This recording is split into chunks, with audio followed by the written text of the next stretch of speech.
Good afternoon, everyone. My name is Stacy Stanislaw. I'm the Director of Communications for the Drexel Libraries, and I'm really excited to have everybody here in person as well as online. We're really excited to host this event with our friends over at the Social Sciences and Humanities Research Committee. As you may know, libraries are always heavily involved in academic publishing. We do lots of different things here at the Drexel Libraries, from providing access to research to the books and journals that are being published, to also supporting open access and coming up with different agreements with publishers to make it less expensive for our researchers to publish in open access. So we are very passionate about publishing, and we're super excited to be part of this event today. I'm going to keep it short and I guess actually just end there and turn it over to Asta, who's going to introduce our panelists. Please feel free to save your questions to the end if you're online and even in person, and we'll take care of that then. All right, thank you all. Thanks, Asta. Thank you so much, Stacy. We really appreciate the support of the libraries to host this, co-host this event. My name is Asta Zelenkauskaite, and I'm Associate Professor of Communication. And it is my immense pleasure to introduce two of the speakers who agreed to share their experiences with the publishing and give some of the advice about the process and the best, how to achieve the best success. So it is my pleasure to introduce two of the panelists and speakers, and I'll start with Professor Dr. Herring, Susan Herring, who is a Professor of Information Science and Linguistics and the Director of the Center of Computer-Mediated Communication at Indiana University, Bloomington. For the past 30 years, she has been researching structural, pragmatic, interactional, and social phenomena in communication mediated by digital technologies. Her recent research has focused on multimodal computer-mediated communication, included communication mediated by telepresence robots, graphicon icons, and video. She's invited here as a past editor of the Journal of Computer-Mediated Communication, one of the first leading journals that was also open access. And she currently edits the Journal of Language and Internet, which is also open access. Her publications include numerous scholarly articles in computer-mediated communication, numerous guest-edited journals, special issues, 3 edited books, computer-mediated communication, linguistic, social, and cross-cultural perspectives, multilingual internet, language, culture, and communication online, and the Handbook of Pragmatics of Computer-Mediated Communication. So it is our distinct pleasure to have you, Dr. Herring, here. And also we have from the libraries, so we're very honored to have our own Michael Johnson, who is a diversity resident librarian whose professional responsibilities at Drexel span the traditional areas of acquisition, collection development, and adult reference services combined with archival project management. Prior to his arrival to Drexel, Dr. Johnson accumulated a decade of experience as a faculty member, most recently holding a tenure track appointment at California State University, Northridge, in addition to many years with the University of Wisconsin and Washington State University.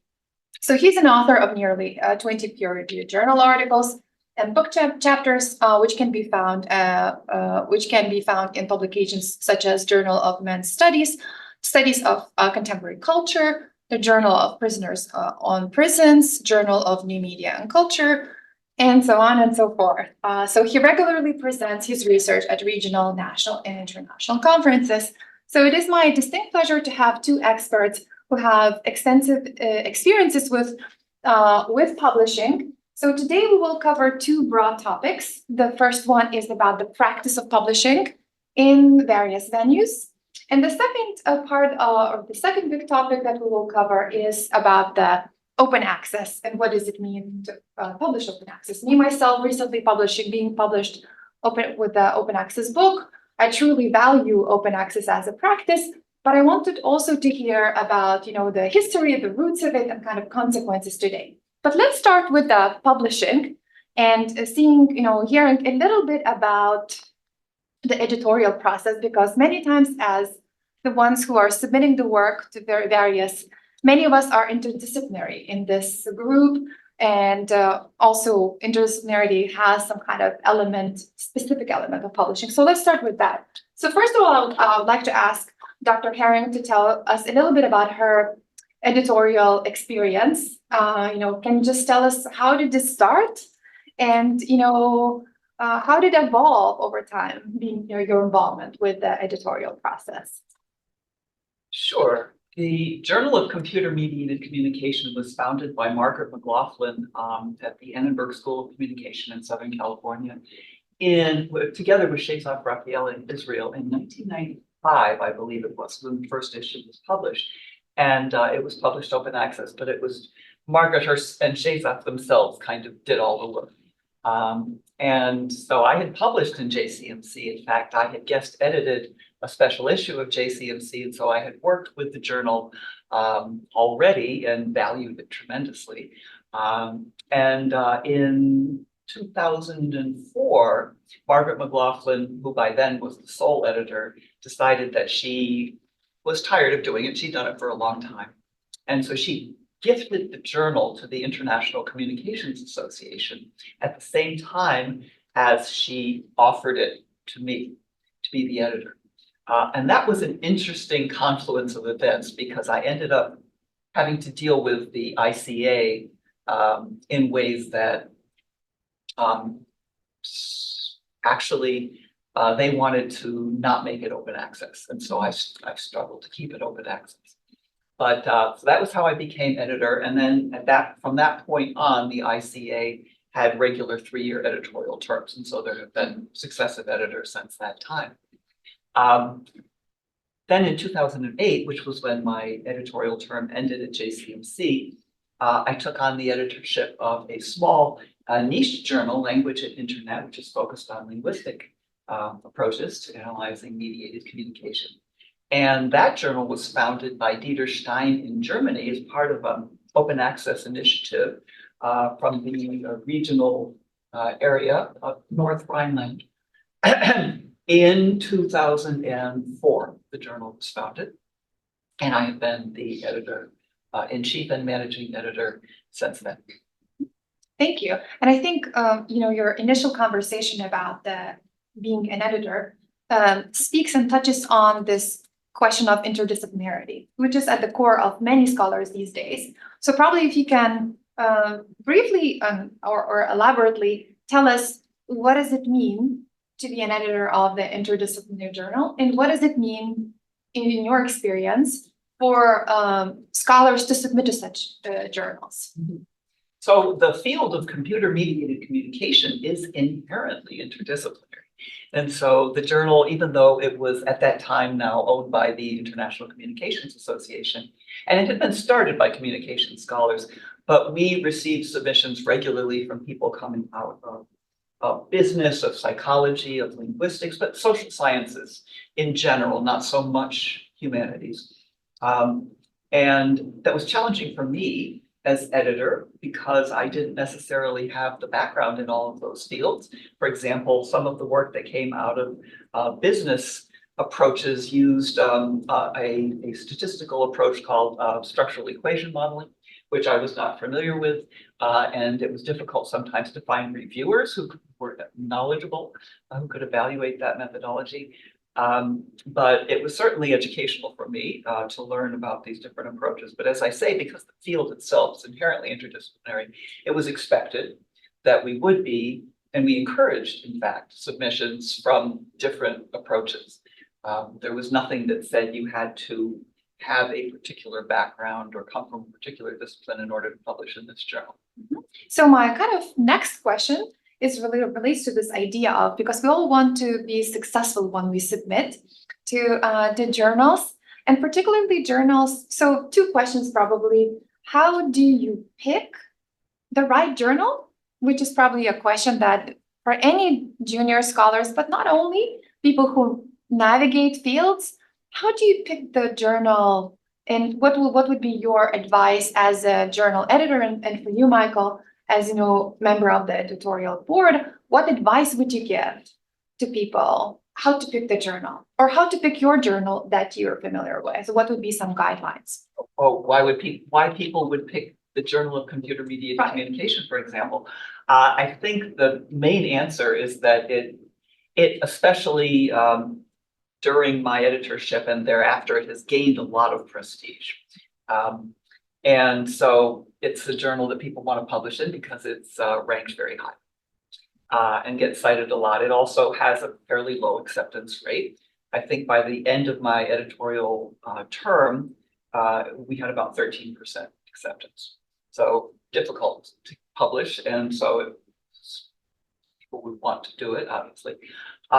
That's one reason, and then probably the main reason, and also because the journal itself was open access and broadly interdisciplinary. And we know that open access publishing reaches a wider audience, including people in other countries, especially third world countries, who can't afford necessarily subscriptions to library journals.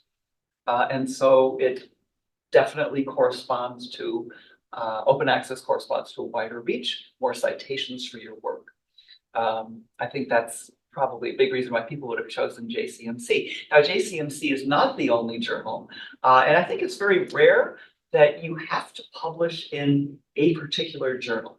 And so, you know, we can talk more about this later about what happens if you get rejected.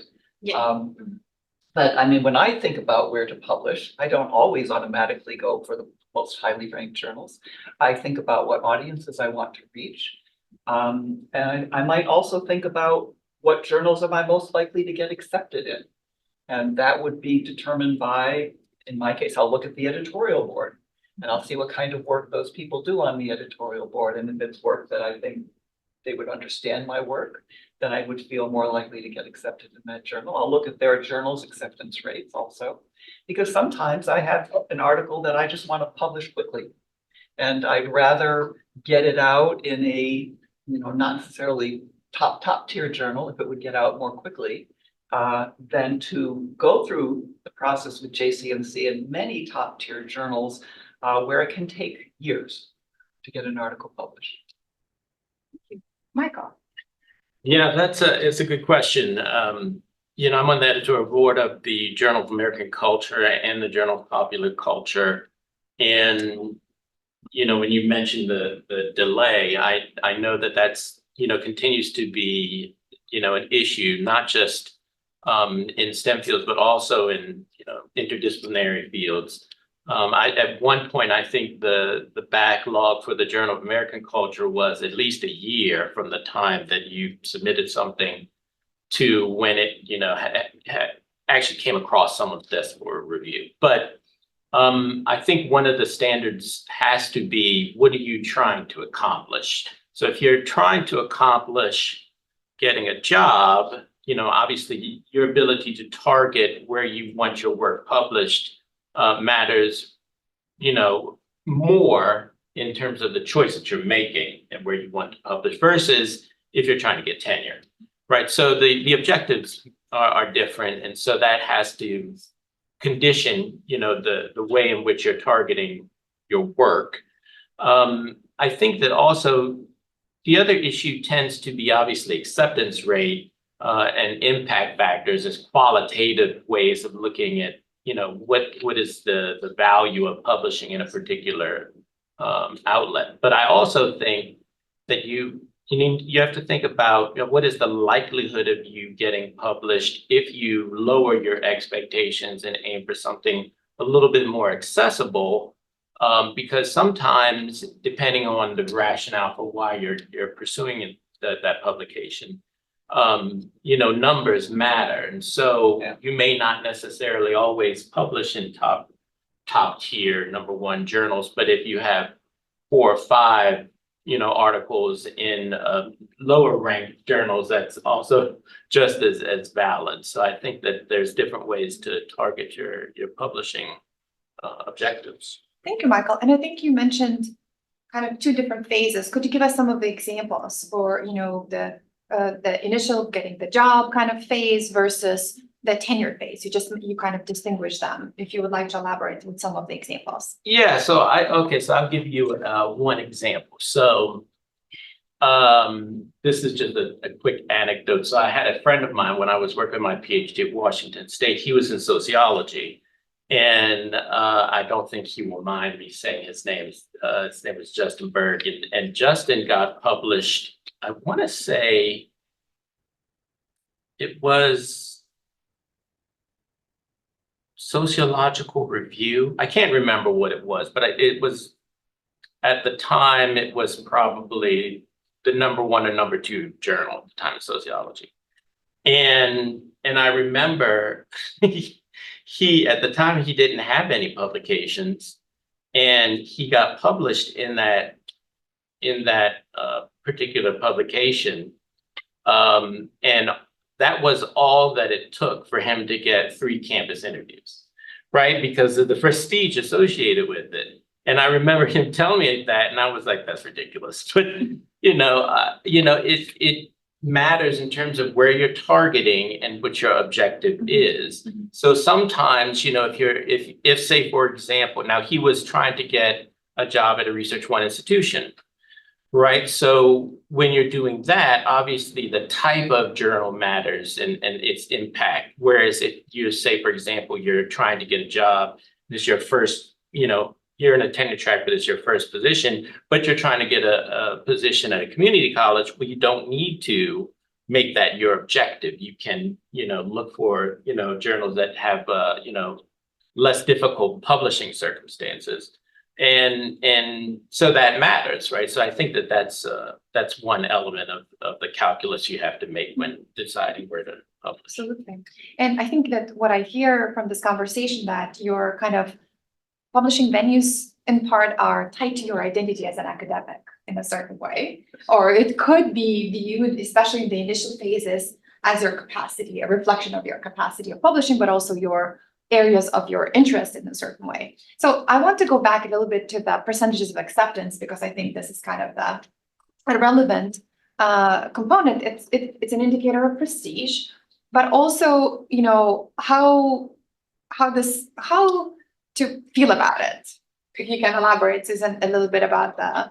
I actually had quite mixed feelings about the fact that the acceptance rate was so low for JCMC. And I butted heads a little bit, as I alluded to earlier, with the International Communications Association, because they had also were producing, they had hired a regular publisher, which I believe was Blackwell originally, who they were paid to produce PDFs of the HTML open access versions that we had already published.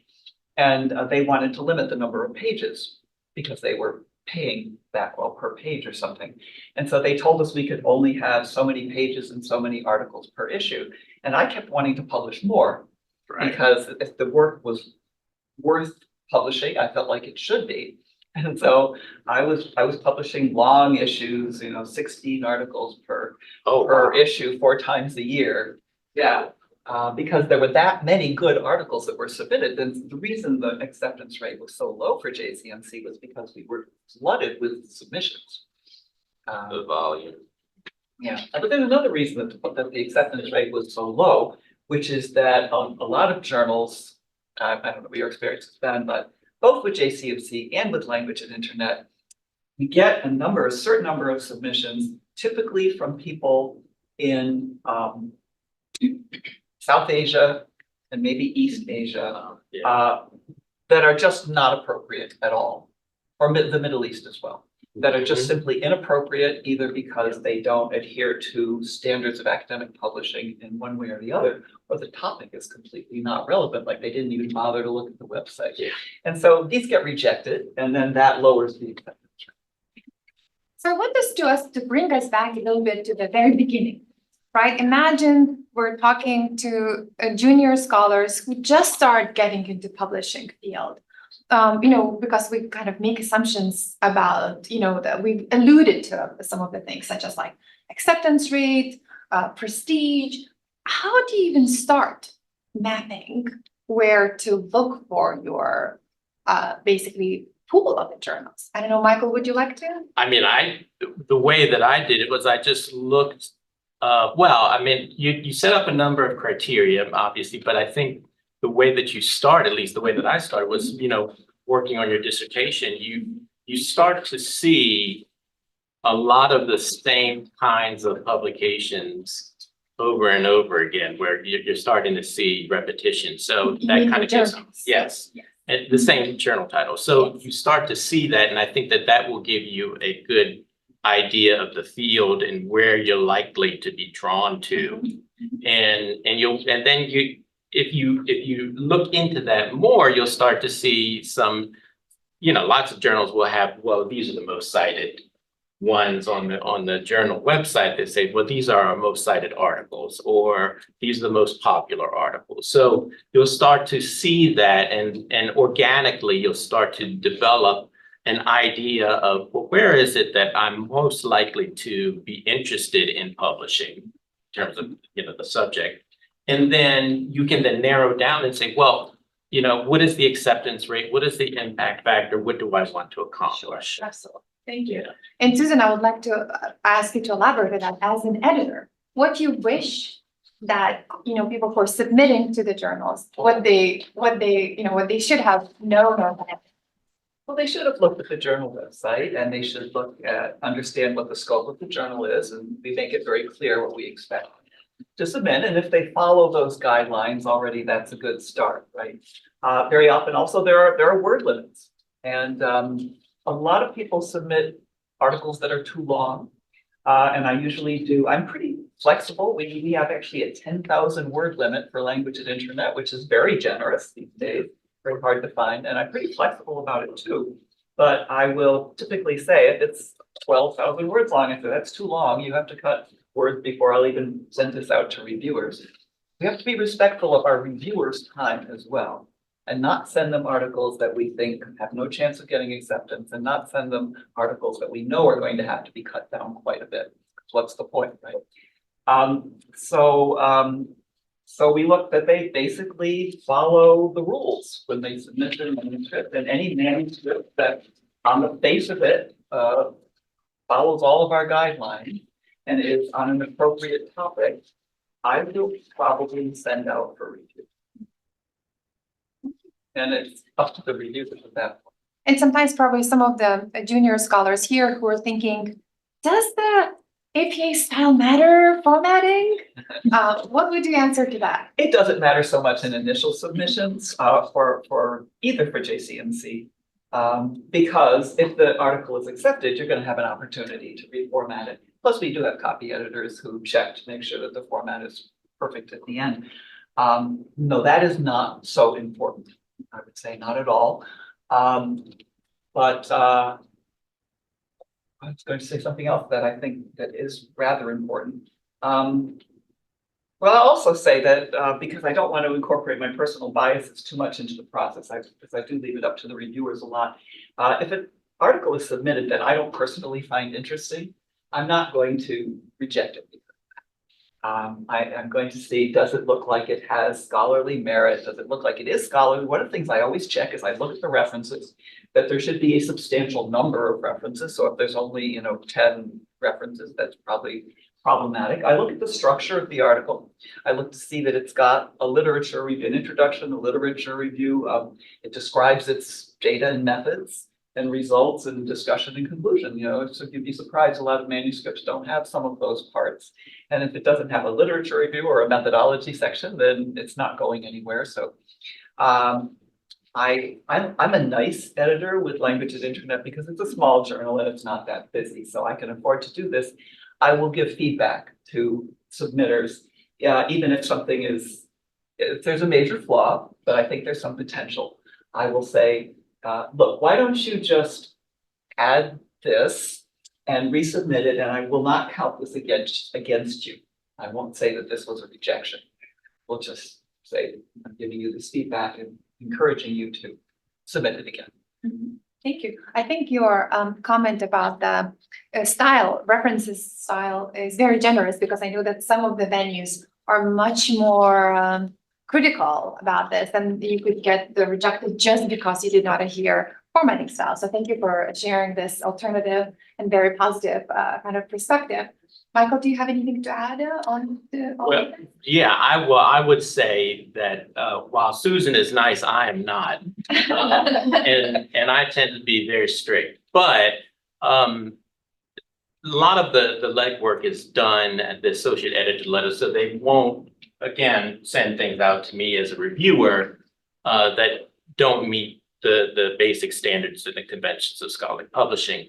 I would say one thing, and then I also have the same experience in terms of submissions from Asia, Middle East, is that the working knowledge of the English language often becomes an issue. And if I was going to say, that one of the fatal flaws in terms of publishing is they have to have a very good grasp of the English language and or submit it to someone that, is reviewing it before they submit those kinds of things, because that's something that absolutely will get flagged and won't even go out for review. Yeah. Susan, would you like to elaborate on the English as a second language Yeah, question? there are many excellent scholars who do not speak English as their first language. And so many manuscripts will have some grammatical errors. I look it over. If it is comprehensible, I will generally send it out for review if it meets all the other requirements. But if the language is really tortured and it's difficult to understand what they're saying, then no, I'll send it back and say you should have this reviewed by a native speaker. And there are services for that. That's right, yeah. Thank you so much. This is a great conversation. I would like us to move to the next kind of point, big one, about what you can do and what it's not like what you're supposed to do or what you're not supposed to do when it comes to reaching out to the editors or associate editors. What would be some of the examples that you can give us where it's appropriate for solicitations or questions? And what are the things that you're like, no? Let's start with the ones that you would encourage. Yes. So it's always appropriate for an author to email me and run their idea by me and say, would this be something that's appropriate for your journal before they even submit? That is always perfectly fine, and I'm happy to respond to those kinds of requests. I think it is also always appropriate for an author to follow up if it has been. So I always tell them, I said, you should hear back from me within 3 months. But if it's getting on towards 3 months, if it's after 3 months and they haven't heard back from me, it's always appropriate for them to inquire and say, how is the process going? And I'm just following up to see, when I might expect to hear back about my manuscript. Those are appropriate, I think. Michael? Well, I would say wait until the 3 months are up. Yeah, absolutely. Because most of us, as well as being authors, we're also reviewers, or we're the editorial board, or we're doing all three, or we're very busy. So I would say wait until that time has elapsed. And then, yeah, certainly you should feel free to reach out. I would also say there's nothing wrong with asking any advice can you give on how to improve, or if you do get rejected, where might I submit and what might be a journal that would be more appropriate given the subject matter. So those are some things I would suggest. Do you mean particularly when it comes to death rejection? We'll be talking about rejections in a minute, but it's more like a death rejection. Absolutely, yeah. So, okay, so these are great kind of suggestions when it would be appropriate to contact an editor. Would you be willing to share some of the examples or some of the instances where it's inappropriate or where you felt there are cultural differences in academic structures around the world where different expectations of how the interaction with potential editor, and also we have to acknowledge that emailing someone is much less face-threatening than confronting them or meeting them face to face. I say this from my personal experience as I'm ahead of a section at the conference, and I have received quite a few, post-rejection, for example, emails where people were asking me things or explaining, and I did not know how to respond. So I'm wondering whether you could share with us what we should avoid. I can mention two situations, and they're almost opposite of each other. One is where the person submits, but provides absolutely minimal information, in some cases, not even their full name. They just attach, and this is often people coming from South Asia and the Middle East, where they will attach a manuscript and say, dear madam, also, of course, cultural differences, the address forms can be off terribly, and people often refer to me as dear sir. But I don't mind that too much, where they don't even have any kind of a cover letter. So there's instructions on the website for what information should be included in the cover letter. And sometimes people will just email an attachment, dear madam, please publish my article or consider my article for publication without even a full signature or an indication of the person's position, what university they're associated with, if they're associated with you. So nothing. So that, of course, doesn't look good at all.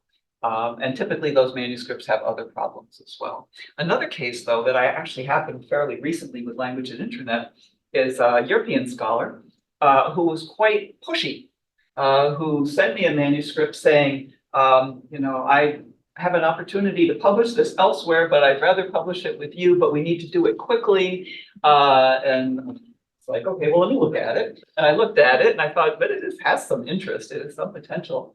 So I was going to, I was feeling around for potential reviewers. And meanwhile, this person kept emailing me and saying, well, now I have this opportunity to publish this over here and I need to decide by such and such a date. And, can you, give me an answer? And I think, no, I can't because I haven't sent it out for review yet. And anyway, by the time I had received maybe 3 or 4 emails from this person, all of which were really pushy, I decided that I just didn't even want to deal with that person. And the manuscript also had its issues. It would have required a lot of work to fix it, even though it was an interesting study. So I just, I did get reviews. The reviewers actually were very negative, one of them, so it gave me a good justification for rejecting it, but I pretty much decided I would rather not work with that author.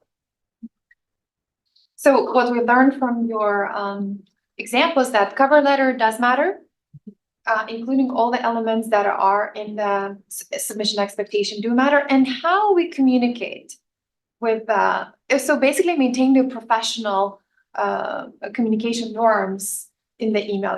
It still matters. And the second part is that assumptions about, how the process should take place.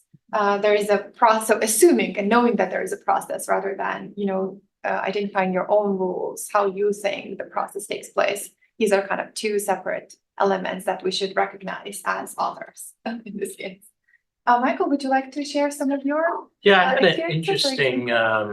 had an interesting manuscript one time that was submitted to a journal that I was reviewing for, and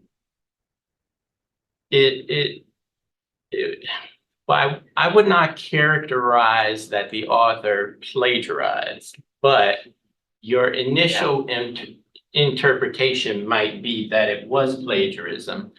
In this particular case, the author, this was from an Asian country, the author had put a quotation or had quotations in the draft that they submitted, but did not cite them, although they did include, after discovery, they did include in the bibliography, the actual source, but in the text of the document, they did not cite it at all.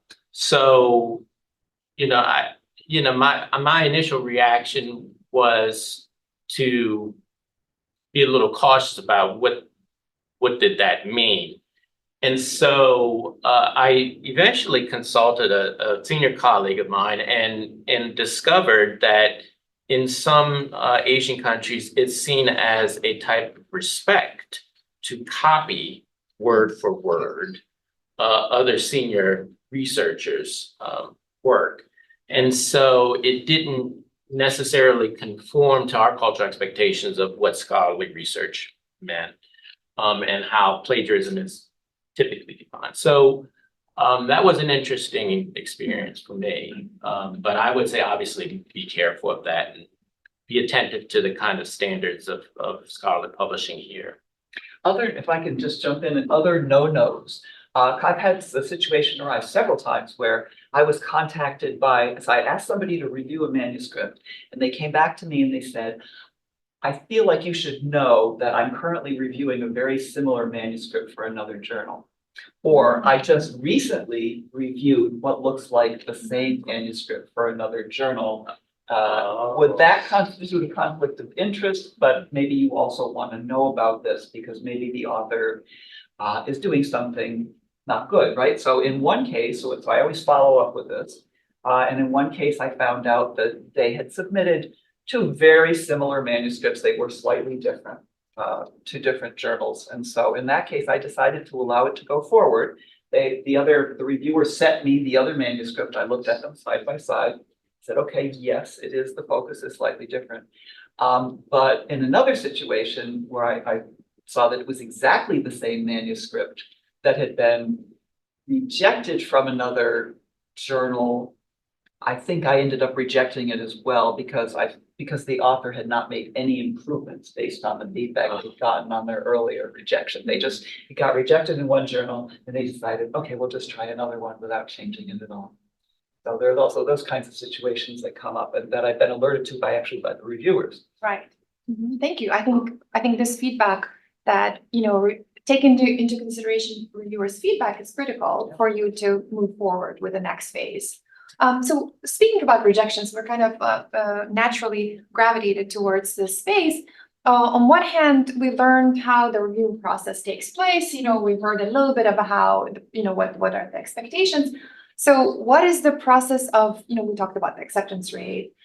So what's your process of rejection for the two journals, very different journals that you worked with? Would you like to tell a little bit about that? Let's start with this. Yeah, so I rely very heavily on the reviewers. I choose my reviewers carefully, and I respect their input. And so, but I may myself think a paper is not that great. I would not probably reject a manuscript if if the reviewers didn't also say negative things about it. I would probably defer to them. But usually I hope that if I think the manuscript is weak, that at least one reviewer will recommend a reject or possibly a major revise and resubmit.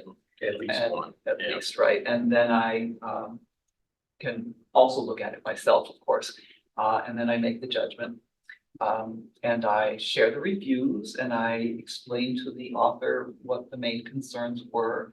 I thank them and I wish them good luck in finding, another venue where they can get published. I may, if I can think of another journal that they could submit to that might be more appropriate. If it's a case of inappropriateness, I might suggest it, but I usually don't actually. I'm not that generous because then I'd have to look it up and figure out where else they could submit to.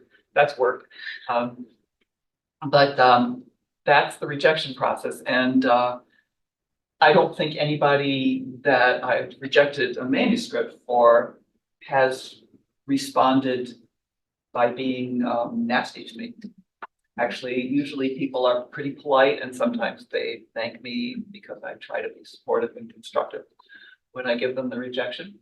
Nobody likes to get rejected. It's hard not to take it personally, especially Especially in the beginning. Especially in the beginning, Yeah. especially for junior scholars. Yeah, it really hurts to be rejected. And I also do another thing, which is I look at the reviewers' comments, and if they make comments that I think are gratuitously negative, I edit them out.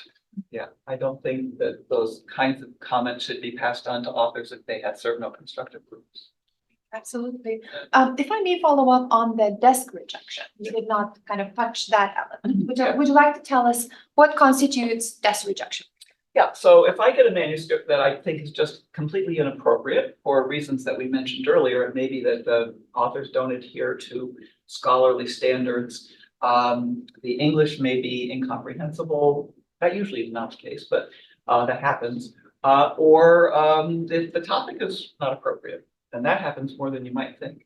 That people would just, I don't know, they're just randomly submitting to journals. Then we send out a desk reject, which is then I'll give the reason why. And I'll say it's not appropriate because of X, Y, and Z, or this, that, or the other thing. And therefore I regret that I'm not able to consider your manuscript. So desk rejection happens faster, typically. Very fast. Yeah, and it's actually, if you get a desk reject, it's doing you a favor because you can then quickly move on to another journal rather than waiting maybe 3 months to hear back from reviewers and getting a rejection. Or longer. Or longer. And let's move to the rejection because we know that rejection is part of an academic journey. And it's one of those skills that we have to, in some ways, develop to how to deal with a rejection. So I want to ask Michael, from your personal experience, and also, what type of advice we could give when we get a rejection? What would be the Yes, steps? I remember. So as a doctoral student, I remember my first rejection. And yeah, I probably aimed too high, first of all. So that was the first mistake. But then also, I think it's very difficult in the beginning, particularly if you're a graduate student, to differentiate the criticisms that are of your work and the criticisms of you. And fortunately, I had a great committee and a great committee chair. And she told me that there's a difference, right? They're not rejecting you, they're rejecting your work. So you have to be mindful of that and be able to distinguish the difference. But I would also say, that if you want a career in academia, you need to become comfortable with rejection, right? So that's part of the process, and that's fine. I think that depending upon the quality of the reviewer's comments, which can vary wildly sometimes, if you have good reviewers' comments and they're detailed enough, you need to pay attention to that because they've taken the time to provide that kind of information. And use that and incorporate that to make your argument stronger and better your work. So that would be my recommendation. So similarly, I would like to ask Susan to, first question, how to deal with the rejection. And second, imagine we have a revise and resubmit as an editor. What do you value in, when you see this resubmission? What type of things that you would like to highlight? Yeah, and I would also add to what Michael was saying that sometimes I will allow an author to revise and resubmit, even if one of the reviewers recommended rejection, because I might not agree with that reviewer's opinion. And in that case, I've had an author quite recently come back to me and say, is it worth our while to resubmit given that reviewer was so categorically negative about our manuscript? And I said, well, I make the final decision. And I think that reviewer, I allowed that review to go forward because I thought the reviewer made some good points. I don't agree with the reviewer's recommendation to reject, which is why I gave you the option to revise and resubmit. So I encourage you, please do go ahead and address those comments as best you can, or don't address them, but explain why you didn't. Absolutely. And so I always tell the authors that you have a better chance of acceptance if you include a document that explains how you responded to each reviewer's comment. And you don't have to do what they suggest, not all of it. It may not make sense. Sometimes the reviewers actually make recommendations that pull you in opposite directions, so you can't possibly do both of them. Very often, reviewers make suggestions that would add considerable length to the manuscript where you have word limits and you can't actually do that. So there's various reasons, legitimate reasons you can give for not following a reviewer's recommendation, but always respond politely and thank the reviewer for their comments if it makes sense to do so, and explain what you've done or explain why you've chosen not to follow that particular suggestion. Mm-hmm. And when it comes to rejections, and when it comes to rejection, what would be your advice? Well, so I did once myself challenge a rejection, and I know of another senior scholar who did that successfully. It's probably not something that you can do as a junior scholar successfully, and so it's not something I necessarily recommend. If you get a rejection, the best response is to politely thank the editor and move on and look for another journal. As I say, it's very rare you need to publish specifically in that journal. There are always other journals that you can publish. And so any other advice that you could give for junior or more seasoned scholars when it comes to publishing?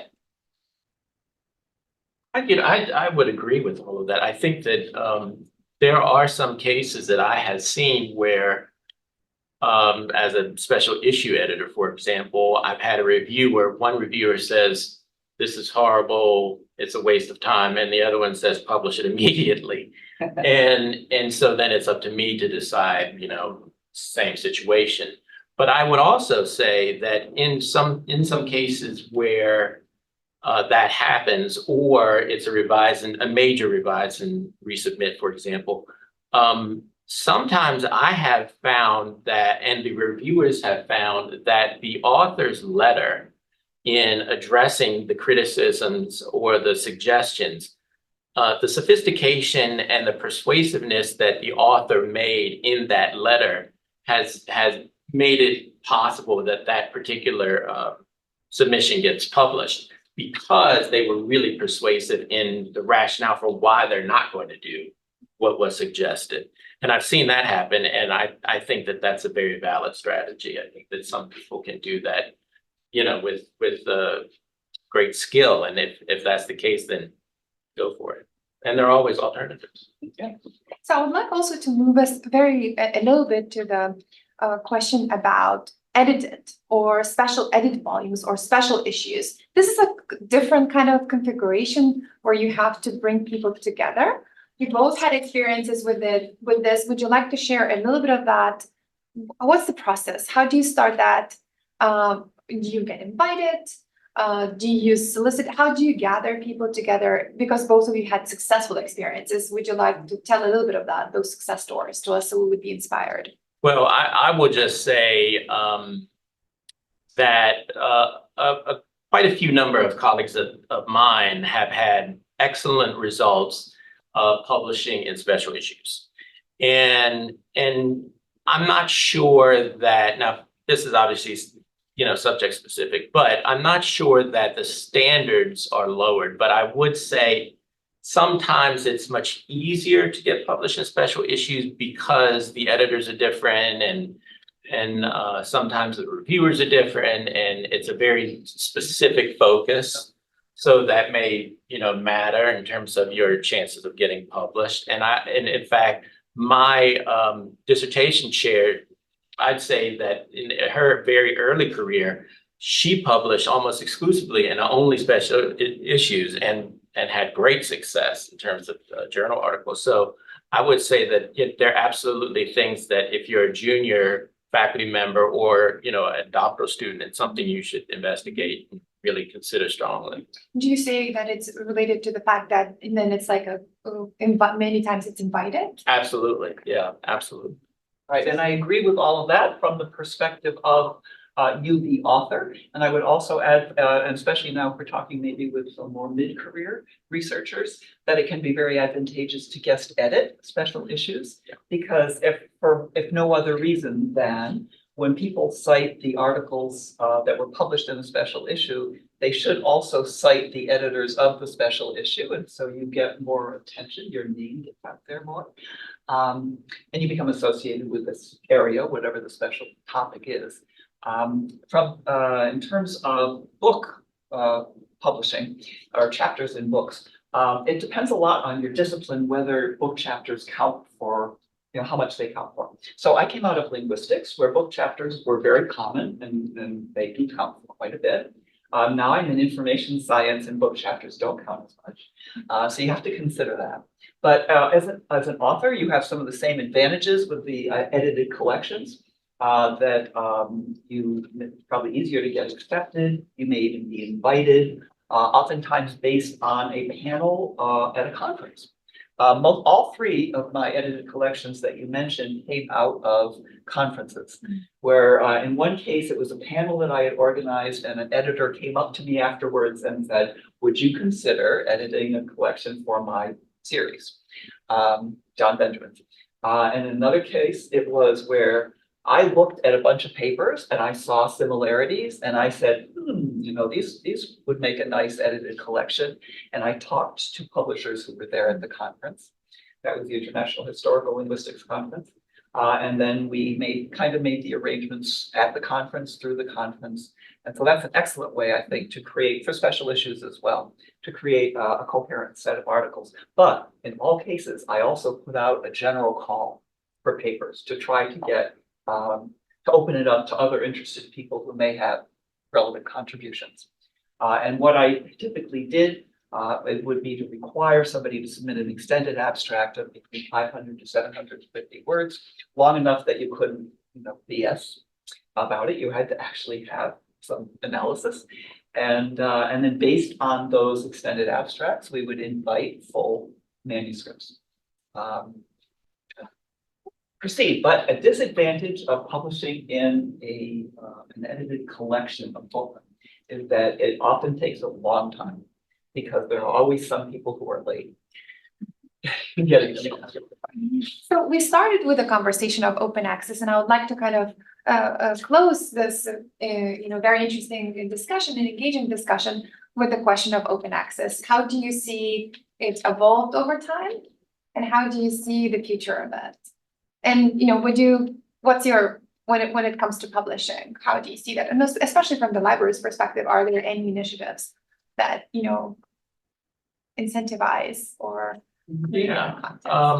so the library recently signed a contract that renewed our agreement with Elsevier so that the core hybrid journals for that publisher are covered in an open access agreement, whereby if you are affiliated with Drexel, you publish in those core hybrid journals, your article is accepted for publication.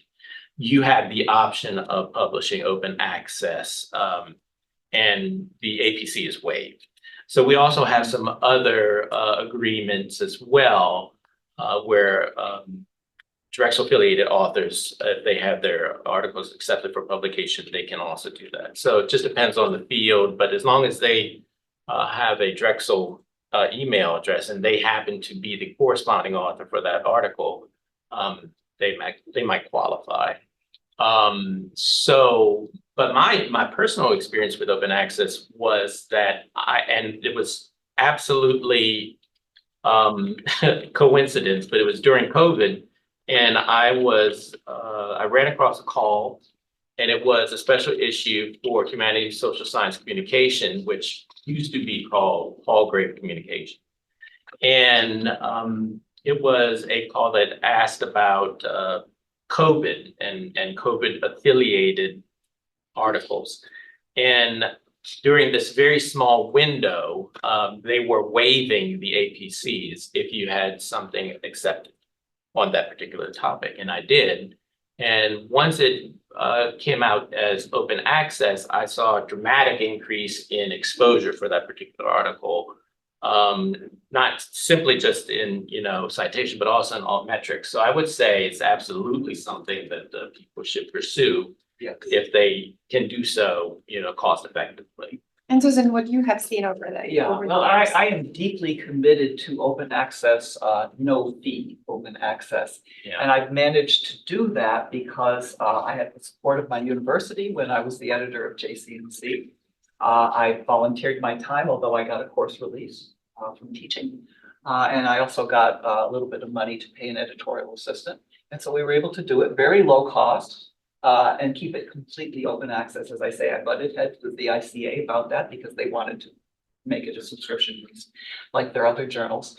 In the end, I prevailed. JCMC remained and still remains open access, but it was a bit of a struggle. I got the whole editorial board involved, also writing letters in support of keeping it as open access.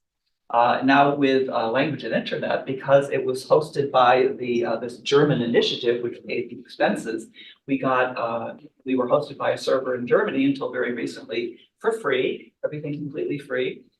They recently terminated that arrangement, and now I am in the process of, I have actually just migrated Language and Internet over to an open journal systems program that's provided by the Indian University libraries.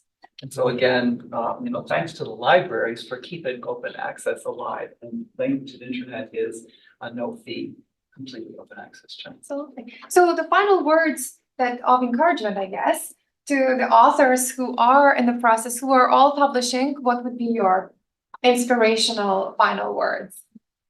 I would say don't give up. There's alternatives. Don't give up. Yeah.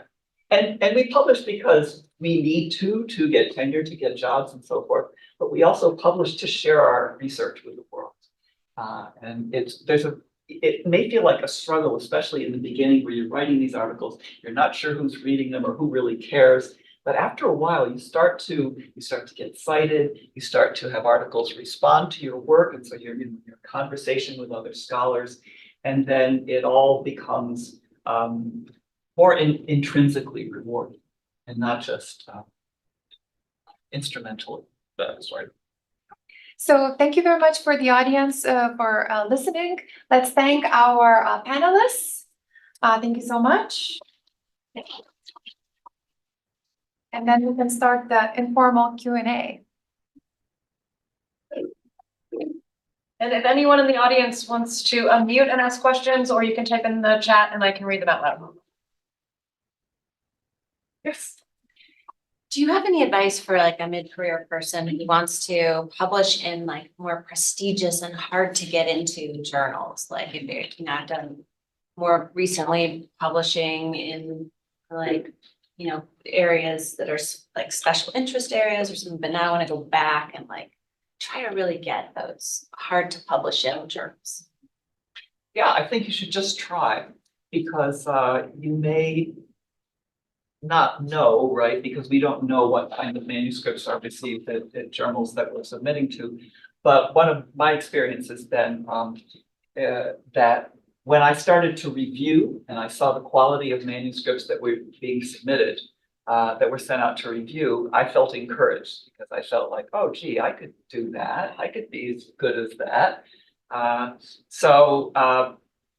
We only see the successful articles that are published in these high-profile journals, right? We don't see the ones that don't get accepted. So there's probably a whole range of things that are submitted there, and your work is probably as good as most, if not better. So you should just go ahead and do your best. Of course, make it the best work that you possibly can, and use whatever little tricks you think might help, like cite articles that were published in that journal, if possible, right? And follow all their guidelines carefully, and just try, I think, is my advice. One suggestion I would make is review the articles that have been published in that particular publication to see if your topic has already been written about there. And if which is a good thing, right? Yes, absolutely. Yeah. And if it isn't, you increase your chances, I think, of getting published there, because no one's ever said anything about it with them before. But I also would say, at least within the humanities, social sciences realm, also consider something in the non-Western context. If you are doing something that is a novel subject, but it's a study, let's say, for example, about library acquisitions in Egypt, right? Well, that may not be something that a lot of people are aware of, because it's not in the Western world. So I would say that's something to consider too. If it's, non-Western perspectives can be very valuable in terms of getting published. So you think if your topic has already been published about, that would make them less likely to accept your manuscript? Because I think if something has already been published, first of all, no two articles are ever exactly the same. So even if somebody else has been working on it, you can just respond to them, you can cite them and all that. I think that's actually a plus, because the journal can say, oh yes, we already have something about this, and this would be Was highly cited. highly cited, and and so now here's another article that engages maybe with that a little bit. I would think that's a plus. I think there's a difference between humanities probably and social sciences. In social sciences, we value kind of the topic clustering, where they would be more of the same elaboration, but maybe in humanities, the specificity of the topic and therefore uniqueness of it makes it creates a different type of topic. Correct. Yeah. So I think there might be those disciplinary kind of differences, and depending what is that core, is it theoretical core, and therefore it would be more interested to be published in that thing, so that you cite kind of. I don't know whether this could be some of the. Yeah, I think it just depends on the journal that you're trying to publish in as well. If I know, so for example, if you're publishing in the Journal of Popular Culture, but it's a non-Western perspective, that absolutely will increase your chances of getting published because it's, underrepresented. So. Do we have any questions from the audience Nothing in online? the chat as of right now, but please feel free or unmute, like I said. Thank you first of all for the great panel. One of the issues that I faced sometimes when I submit to journals is the quality of the reviews. I know that it should not be the case with reviews that you get from the journal, but like for a couple of journals that was in a specific domain, like in social networks, I only got one review, which was super bad, like nothing good. And of course I couldn't go back to editor because like the quality of the reviews was bad and I decided not to pursue that journal anymore. But what do you suggest to do with these type of situations? That just happened to me recently. I actually got rejected from a journal in my field on the basis of a single review that was a very poor quality. Exactly. And it was also after something like 11 months. Yes, exactly. Right? Same. And I Yeah. got the impression, I was very disappointed in the editor. I got the impression that the editor just had not sent it out for review. And then when we started following up, the editor decided maybe they didn't like the article for whatever reason. And then I think they actually sought out a reviewer who would give a negative review. And so the review was just minimal, just a few lines and not substantial at all. And I just decided I felt disappointed in that editor. I think that editor did a bad job. I always try to get 3 reviews, but minimum of 2. 2, yeah. Absolutely. And yeah, I think you just have to move on from that journal and say, that was not good. Well done. Yeah, something related to the fields that you mentioned. My background is in computer science, so we mostly published in conferences, and I'm in human computer interaction. I wanted to see from your perspective in communication, journals, how those 2 fields relate and when should we like decide. This is like more specific on the field. I don't know, like perspective. Yeah, actually, I published in some HCI journals. And JCSCW is a good one that also incorporates, I think, social science perspectives, and human computer interaction, of course, as well as conferences. So I think that there's a lot of exciting collaborations that are taking place now between social scientists and computer scientists. Right. And I don't know if you go to conferences like CHI. Yeah, I'm CSCW, Kai and right? CSCW. Those are also excellent publications, right? And CSCW is kind of conference and journal. Right. Right. So I'm not sure. So like where else? So human interaction, there's a few others that kind of bridge, I think, between the more computational and more social science. I guess my question is, should I reach out to other fields? Because I saw a lot of your work kind of overlaps with what we do. Like as a Right. junior scholar, should you try to publish in other kind of slightly different fields to get more visibility or any advice? It depends on what your career goals would be. What kind of department do you want to end up in? If you want to be an academic, if you want to be in industry, of course, that's a completely different thing. But if you want to be a professor, what kind of department do you see yourself in? Do you see yourself in some kind of an interdisciplinary, like a iSchool, or do you see yourself in computer science? Yeah, I'm in the IS department right now. It depends on your tenure expectations in a certain way, right? Right. So what is your committee value in a certain way if we want to be, if we think about strategic, but I think from a perspective of like every time when you move to different field venues, there is that learning curve, as Elizabeth Whitman was mentioning, you might get rejected. So are you okay with that? I think that's probably in every phase of your career. If it's pre-tenure, if you are going for tenure next year, are you okay to have like these 3 publications in your pipeline to be rejected. If you have 10 of them in a pipeline, maybe it's okay to kind of venture into different places and see how they fit. I don't know, that I'm kind of opening a can of worms with this, this kind of statement, but maybe some of the reactions. That resonates. That's true. If it's a strategic That's move. element. Right, I mean, that it's not necessarily desirable that you should try different kinds of journals in different fields. I actually got some really good advice when I was a junior professor before tenure from my department chair.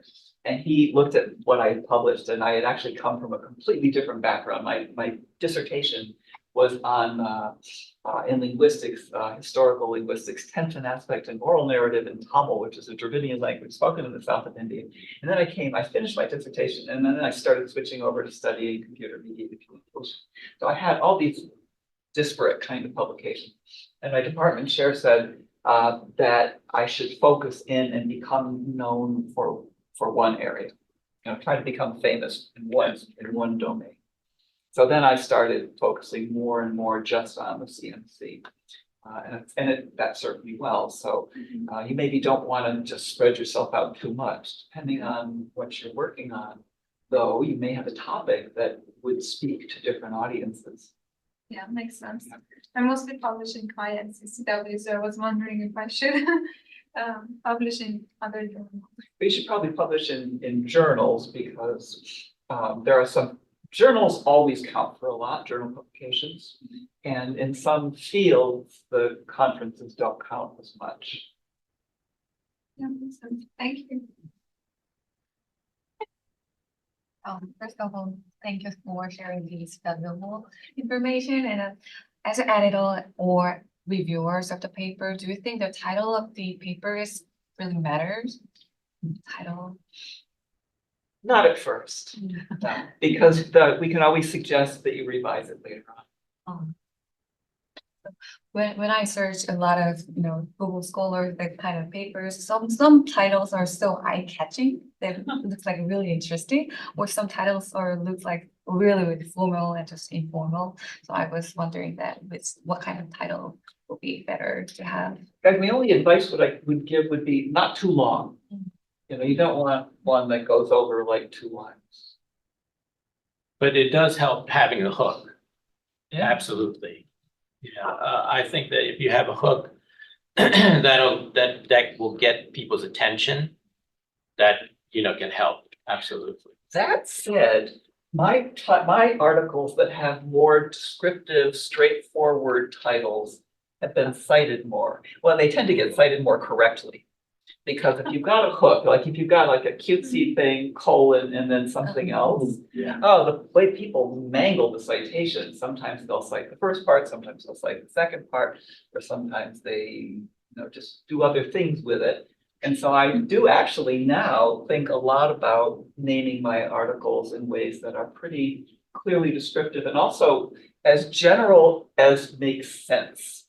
Because the more general, the broader the scope of the article, in my experience, the more it's been cited. And also on top of it, we can think about like different citation styles. Like APA has very clear guidelines, what the title should be, right? What it's entail, right? So what type of language. I think thinking about the venues where you want to publish, because maybe popular culture journals has very different citation style and has different expectations what the titles could look like. I'm just like speculating in a certain way. And APA style has much more descriptive expectation, as Susan was mentioning. So it might be also worth looking at what type of a citation style, like the venues, is suggesting. Just relating to that question, there's an article called "Catchy Titles Are Good But Avoid Being Cute" by Moderator. So you might want to read that. So there is an empirical evidence Yeah. of what the title should be. Yeah, they analyze the papers like. Although I'd argue that's a catchy title. So, Yeah. So I think we are over time, but I would like to invite our online participants to submit a question if they have any. And if not, I'm not seeing anything. Nope. we have yes, please.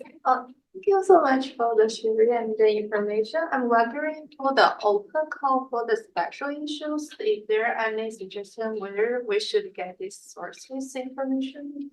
That's a great question. Yeah, where do you find out about open calls for special Yeah. issues? Is there a general place where these are collected? Well, I've always used HNet, but that's with the humanities. I don't know about the. The second other. thing that I would recommend is getting on the mailing lists. Like, for example, specific communities, organizations, conferences. In the social sciences, there are different mailing lists of the conferences, and this is where everyone is posting everything. So you have to kind of monitor and follow. That gets you informed.